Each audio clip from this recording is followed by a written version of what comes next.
Gracias, Yulisa Céspedes. Gracias a los amables compañeros aquí presentes, a los amables oyentes de la Z101, el gobierno de la tarde.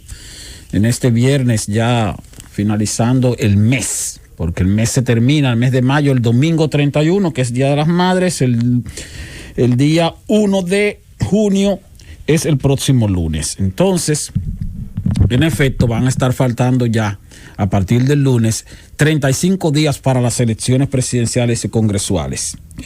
Pero quiero hacer referencia y agradecer una publicación que hizo el economista Henry Gerbarar, amigo nuestro, que hace un análisis ahí sobre cómo viene comportándose o vendrá comportándose la inflación en medida por el índice de precios al consumidor en los meses de abril y de mayo. Y gracias a la reducción que hubo en los precios del petróleo y los precios de los combustibles, el sector combustible tiene un peso importante en la ponderación de los elementos que se utilizan para medir la inflación, para medir el índice de precios al consumidor. Y entonces, esa inflación baja le da cierta libertad a el Banco Central para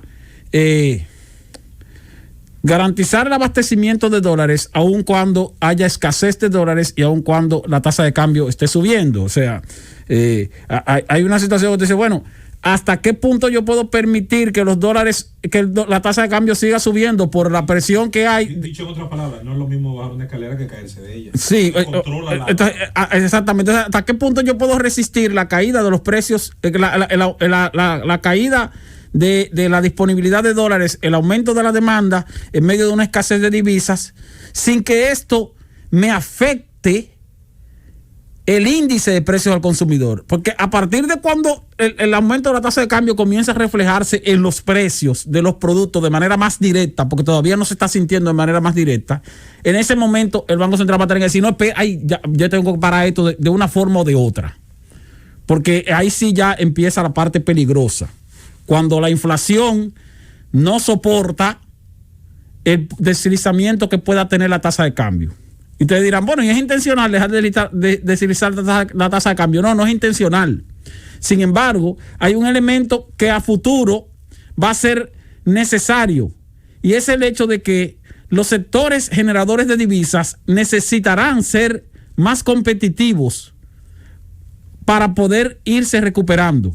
Y una parte de esa competitividad se la da hasta cierto punto la apreciación del dólar frente al peso, porque así van a necesitar, van a obtener más pesos con las divisas que estén generando, aunque no generen muchas divisas. O sea, para los fines de la recuperación económica, en el mediano plazo, esta devaluación monetaria va a ser importante, porque va a ser más competitivos a los sectores generadores de divisas, entiéndase, exportadores nacionales y de zona franca, y el sector turístico principalmente. Otros sectores no, porque otros sectores como generadores de divisas, como las remesas, las remesas no tienen que ver con la productividad o con la producción nacional, y la inversión extranjera directa, que bueno, puede que sea más motivada también por el hecho de que la inversión extranjera directa en dólares va a permitir que se capten más pesos para lo que tú vayas a construir aquí en la República Dominicana. Eso pudiera ser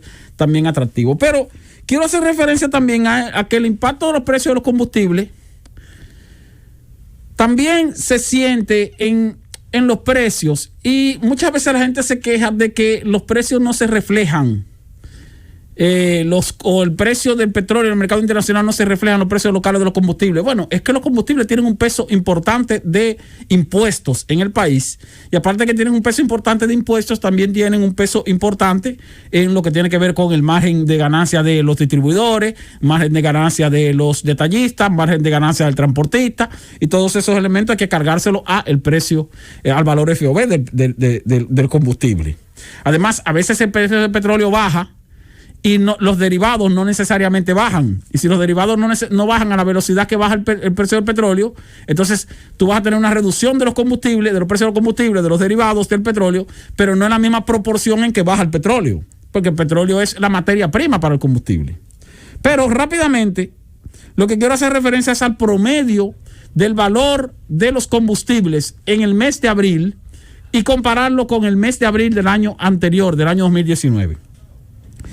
La gasolina premium, por ejemplo, En el mes de abril de este año se estuvo vendiendo 60 pesos por debajo del precio en que se vendió en abril del año 2019, para una reducción precio promedio del mes de un 29.1%. La gasolina regular bajó entre un mes y otro 69,65, comparando el mes de abril de 2019 con el mes de abril de 2020, para una reducción de un 31%. El gasoil regular bajó 56,34, una reducción de un 31% entre abril del 2019 y abril del 2020. El gasoil óptimo bajó 54,25, un 28%. El gas licuado de petróleo no bajó en la misma proporción, bajó solo un 15%, 16.29. O sea, para que ustedes vean cómo que en promedio los precios de los combustibles bajaron en abril de este año en comparación con abril del año pasado en alrededor de entre un 30 y un 31%. Y esa reducción se debió principalmente al hecho de que el precio del petróleo en efecto bajó en una proporción incluso mucho mayor. Se registró a $63 el barril en el mes de abril de 2019 y el promedio del mes de abril del año 2020 fue de $18,83 el barril.